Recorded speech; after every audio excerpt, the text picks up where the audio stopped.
from Hollywood, it's time now for...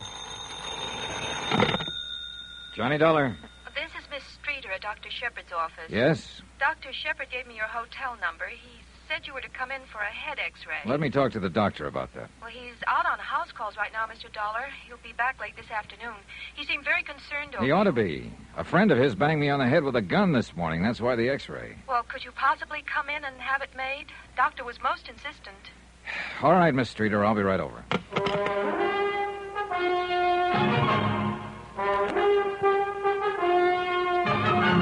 Tonight, and every weekday night, Bob Bailey in the transcribed adventures of the man with the action-packed expense account, America's fabulous freelance insurance investigator. Yours truly, Johnny Dollar.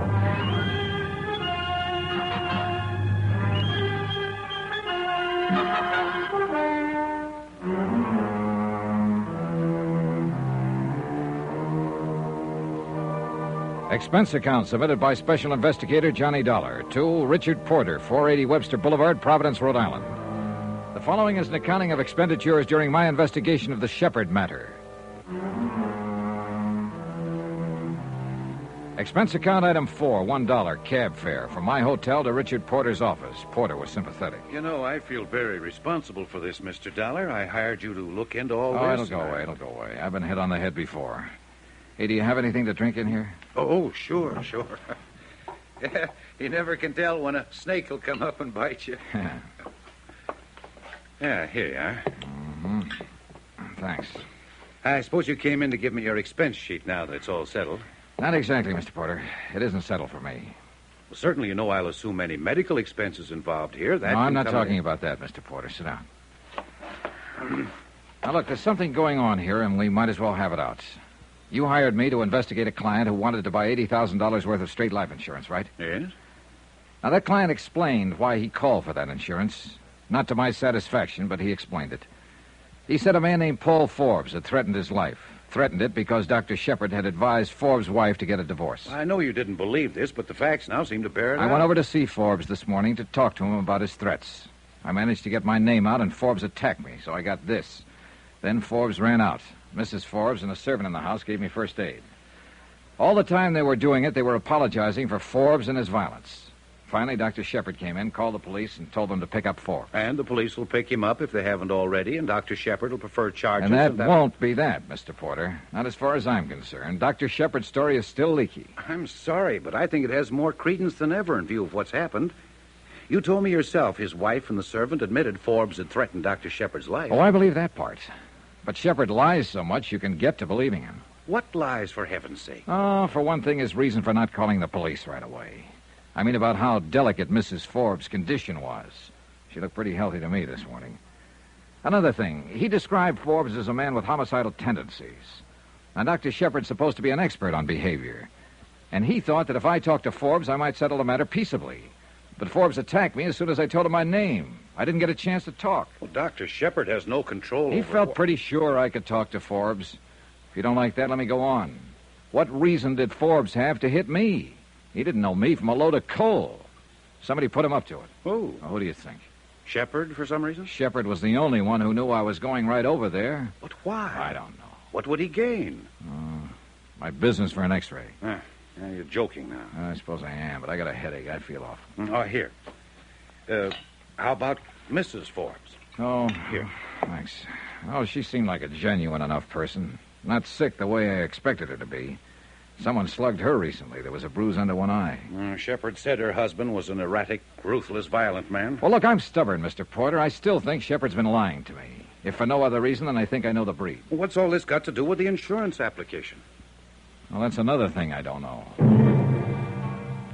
Expense account item 5, $3 cab fare to Dr. Shepard's one-story building to have my head x-rayed. Shepard was still out, but Miss Streeter did the honors, almost in silence. Outside of sit still and hold it, nothing much was said. Well, the picture's okay, Mr. Dollar. I looked at it. I didn't see anything wrong. Of course, the doctor will call you when he's had a chance to see it. Swell. You must have got quite a blow. That's a nasty bruise you have. Oh, it's pretty good, all right. He swung his gun hard. Well, the doctor will be back about mid-afternoon. He can call you at your hotel? Yes. Well, thank you for coming in. I want to ask you a question, Miss Streeter. Yes? Are you in love with him? What? Are you in love with Dr. Shepard?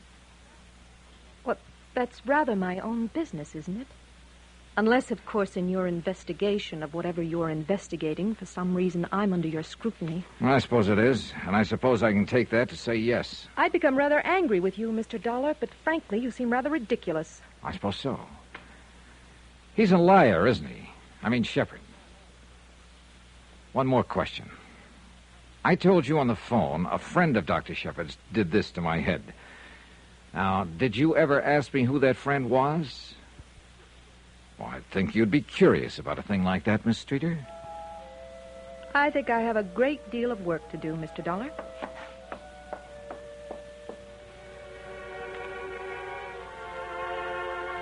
Expense account item 6, another $3, some more cab fare.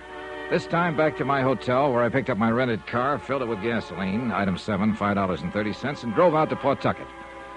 At the home of Mrs. Clara Shepard, I explained my name and business to an elderly man who answered the door. He asked me to wait a moment, then returned and said Mrs. Shepard would see me. She was a bright-looking, gray-haired woman in her mid-60s, elegantly groomed and obviously well cared for. We went through the politenesses, then got down to business. My son applied for $80,000 worth of life insurance and named me beneficiary. That's about it.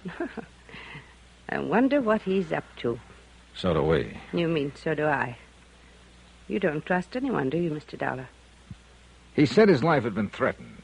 He told me he wanted to make certain you were well taken care of in case anything happened to him. Oh.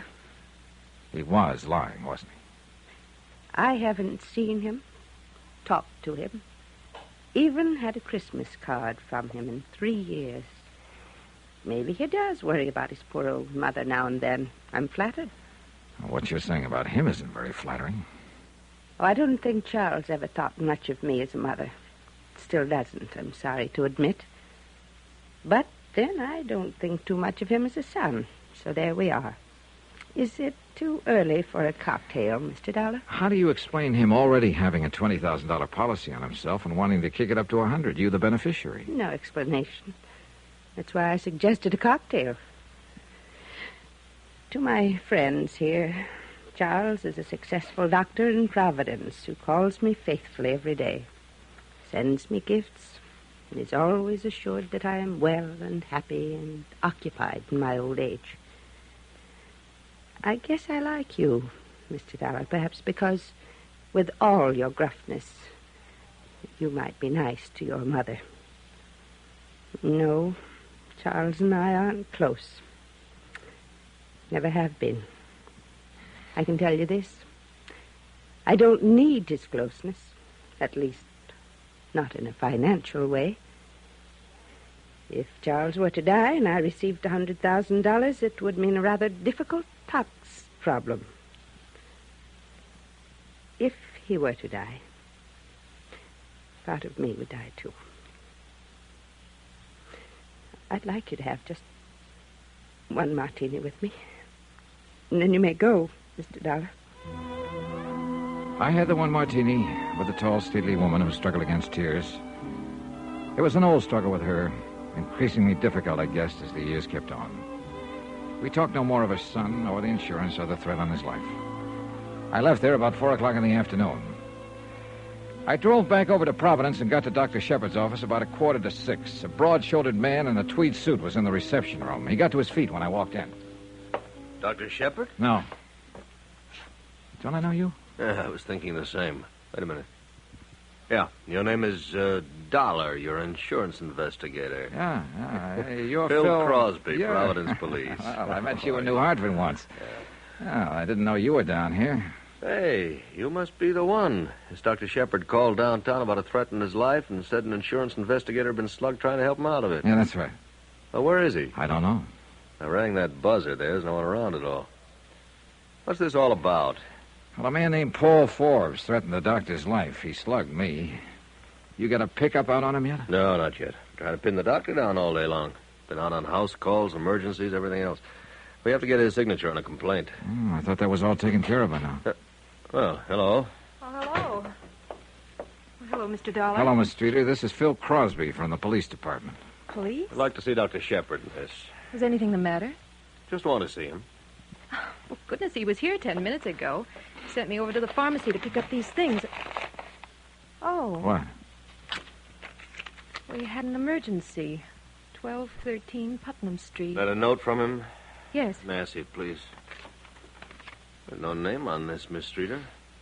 You recognize the address at all? Oh, no, I don't. Doctor wouldn't take a random emergency unless it were very unusual. This might be unusual, Phil. This is down by the water.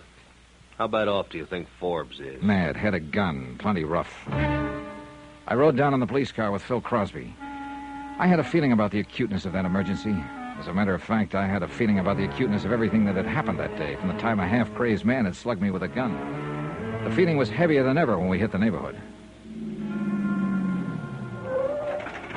Come on. All right. Wait. How what? 1213 Putnam Street. That'd have to be that vacant lot over there.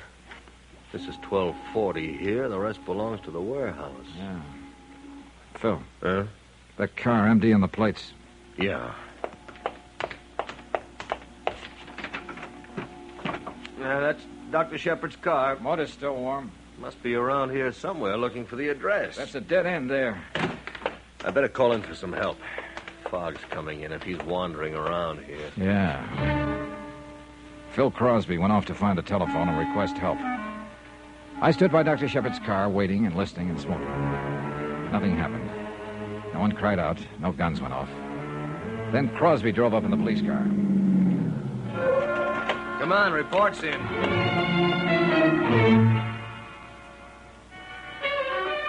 A report was in, all right. We drove 2 blocks down the street where a small, curious crowd of people had already gathered in the cheerless fog. A uniformed man from the Harbor Division was standing over what appeared to be a bundle of clothes lying in a heap.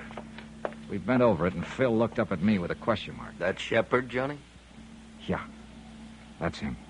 Yep. I'd say he's been dead less than half an hour.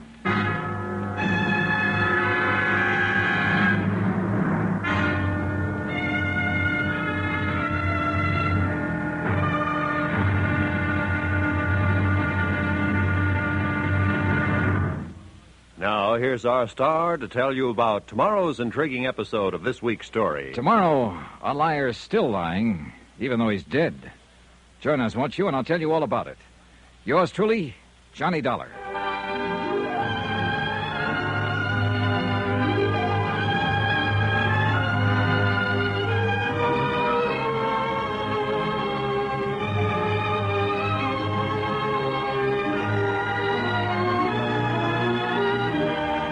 Yours truly, Johnny Dollar, starring Bob Bailey, is transcribed in Hollywood.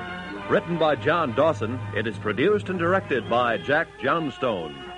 Be sure to join us tomorrow night, same time and station, for the next exciting episode of Yours truly, Johnny Dollar. Roy Rowan speaking.